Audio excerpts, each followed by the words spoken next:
Capital budget. আজকের আমরা দেখব ক্যাপিটাল বাজেট।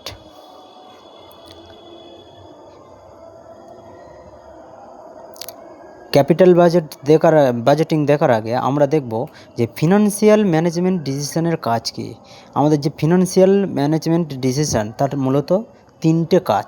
সেই তিনটে কাজ আমরা প্রত্যেকটি ভাগ করে দেখাবো। এক হচ্ছে ফিনান্সিং ডিসিশন, অর্থাৎ কিভাবে সেই বিজনেসটা চালানোর জন্য ফিনান্সিং করা হবে। সেকেন্ড হচ্ছে ইনভেস্টিং ডিসিশন এবং থার্ড হচ্ছে ডিভিডেন্ড ডিসিশন। তাহলে আমরা ফিনান্সিয়াল ম্যানেজমেন্ট ডিসিশনের তিনটে কাজ দেখলাম। এবার আমরা দেখব যে ক্যাপিটাল বাজেটিংয়ের মূলত তিনটে স্টেপ আছে। সেই তিনটে স্টেপগুলো কি কি এবার আমরা সেখানে যাব।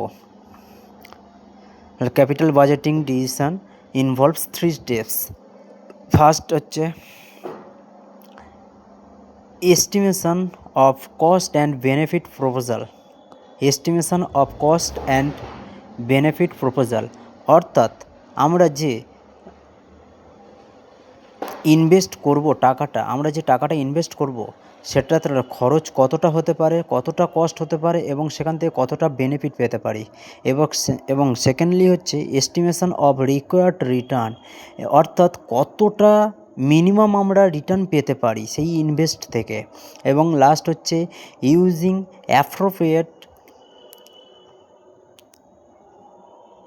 অ্যাপ্রোপ্রিয়েট ক্যাপিটাল বাজেটিং টেকনিক, অর্থাৎ কোন কোন টেকনিকে আমরা সেই ইনভেস্টটা আমরা করতে পারবো এবং কোন টেকনিকে করলে আমরা মিনিমাম বা একটা নির্দিষ্ট মিনিমাম একটা আমরা রিটার্ন পেতে পারি।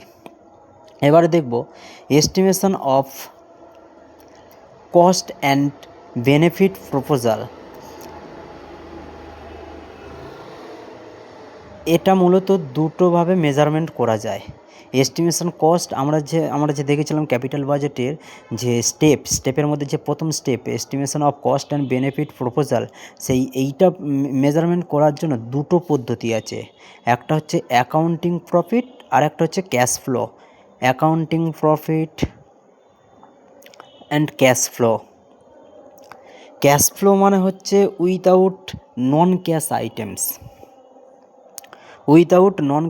items and accounting profit means with non-cash items. আমরা এখানে উইদাউট নন ক্যাশ অর্থাৎ ক্যাশ ফ্লোটা নিয়েই